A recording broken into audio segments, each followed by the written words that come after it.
साथियों, जय भीम। कैसे हैं आप लोग? उम्मीद है कि आप लोग अच्छे होंगे। साथियों, बहुत दिनों से आप लोगों के बीच में नहीं आ पाया था क्योंकि पार्टी के कामों की वजह से, इलेक्शन कमीशन में काम की वजह से व्यस्त था। पार्टी ऑफिस का भी सेटअप करना था, इसलिए आप लोगों के बीच में आने में थोड़ा सा विलम्ब हुआ है। साथियों, जैसा कि आप लोग जानते हैं कि आज राजस्थान प्रदेश में कानून व्यवस्था पूरी तरीके से ध्वस्त है। अपराधी मस्त हैं, अपराधी बसों में शूट आउट कर रहे हैं, सरेराह बाज़ारों में गोली मार के लोगों की हत्या कर रहे हैं। भूमाफिया गरीबों की, दलितों की, पिछड़ों की ज़मीनों को प्रशासन, शासन और स्थानीय नेताओं की मिली भगत से कौड़ियों के भाव में छीनकर और उसके प्लाट काट कर करोड़ों अरबों में बेचकर अपने थैले भर रहे हैं।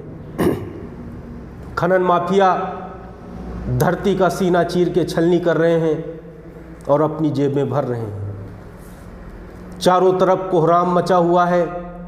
पुलिस वाले थाने में न्याय मांगने जा रही महिलाओं के साथ बलात्कार कर देते हैं। आज अपराधी के मन में कानून का कोई डर नहीं बचा है। किसी की वो हत्या कर देते हैं, किसी बहन बेटी के साथ बलात्कार कर देते हैं।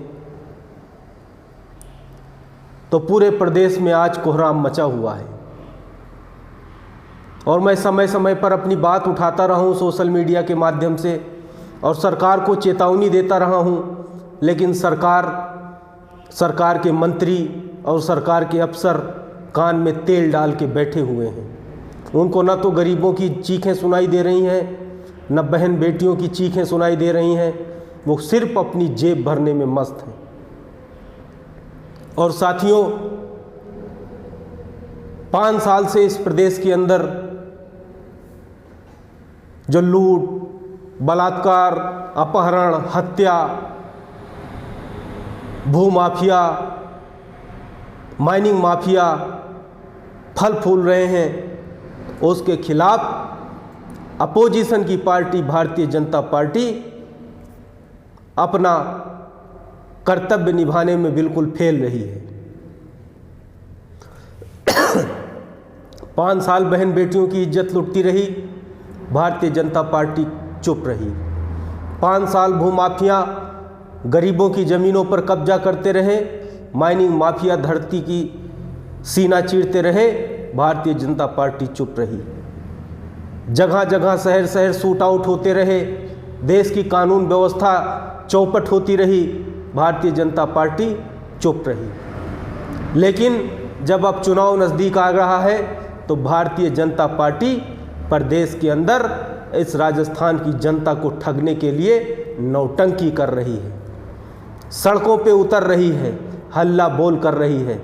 मैं भारतीय जनता पार्टी के नेताओं से पूछता हूं कि जब थाना गाजी में एक बहन की उसके मंगेतर के सामने उसका बलात्कार कर दिया, तब आप विधानसभा को आपने क्यों नहीं घेरा?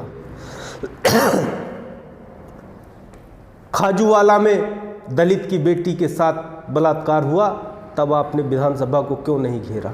जगह जगह शूट आउट होते रहे, जगह जगह भ्रष्टाचार होते रहे, लेकिन आप लोग अपने कान में तेल डाल के बैठे रहे। और बीजेपी से पूछता हूँ, किस मुंह से सुशासन की बात करते हो? तुम किस मुंह से बहन बेटियों की इज्जत और मान सम्मान की बात करते हो? जिन प्रदेशों में तुम्हारी सरकार है, जाके देखो वहाँ पे क्या हो रखा है।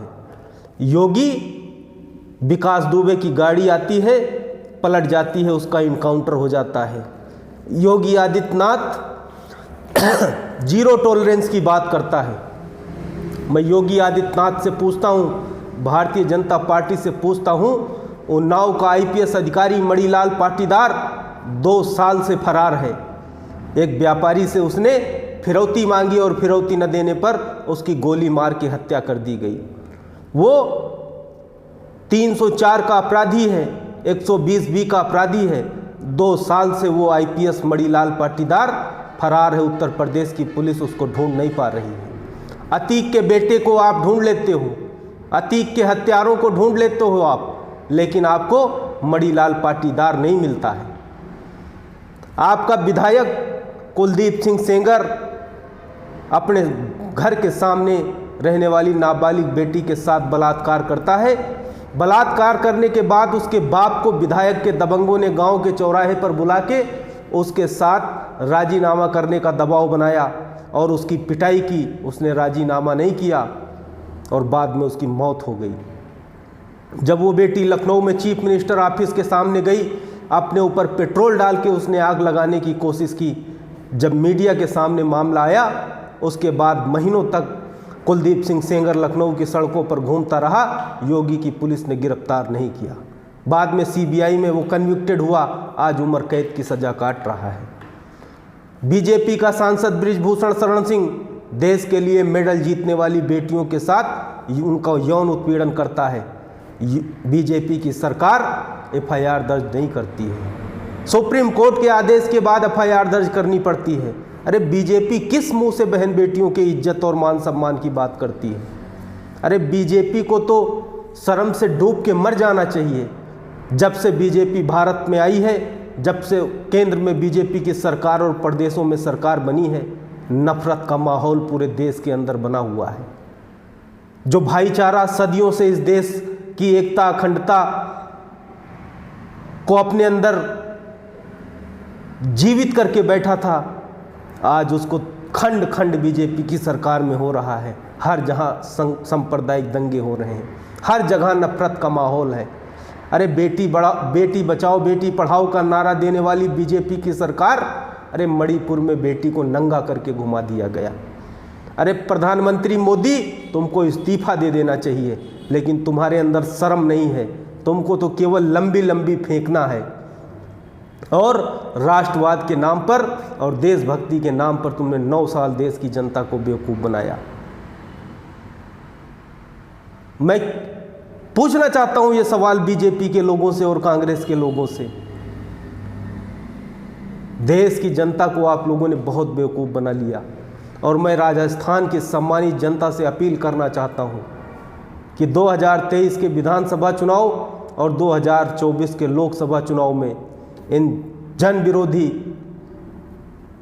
मानवता विरोधी, भाईचारा विरोधी ताकतों को परास्त करना है। और मुझे विश्वास है कि नफरत हारेगी, जुल्म जाति हारेगी, अपराध हारेगा और भाईचारा जीतेगा, मोहब्बत जीतेगी। इसी आशा उम्मीद के साथ अपनी बात को यहीं समाप्त करता हूं और आप लोगों से अपील करता हूं कि इन लोगों के बहकावे में नहीं आना है। कांग्रेस और बीजेपी में कोई फ़र्क नहीं है। ये एक ही थाली के बैंगन हैं, ये एक ही थाली के चट्टे बट्टे हैं।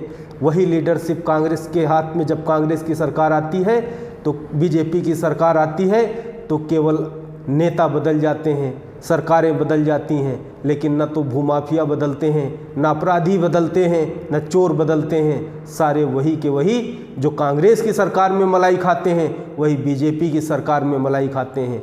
तो मैं आप लोगों से अपील करता हूं कि आप लोग इनके षड्यंत्र को समझेंगे और 2023 के विधानसभा चुनाव और 2024 के लोकसभा चुनाव में इनको मुंह तोड़ जवाब राजस्थान की और भारत की जनता देगी। इसी आशा और उम्मीद के साथ अपनी बात को यहीं ख़त्म करता हूँ। जय भीम, जय भारत, जय संविधान।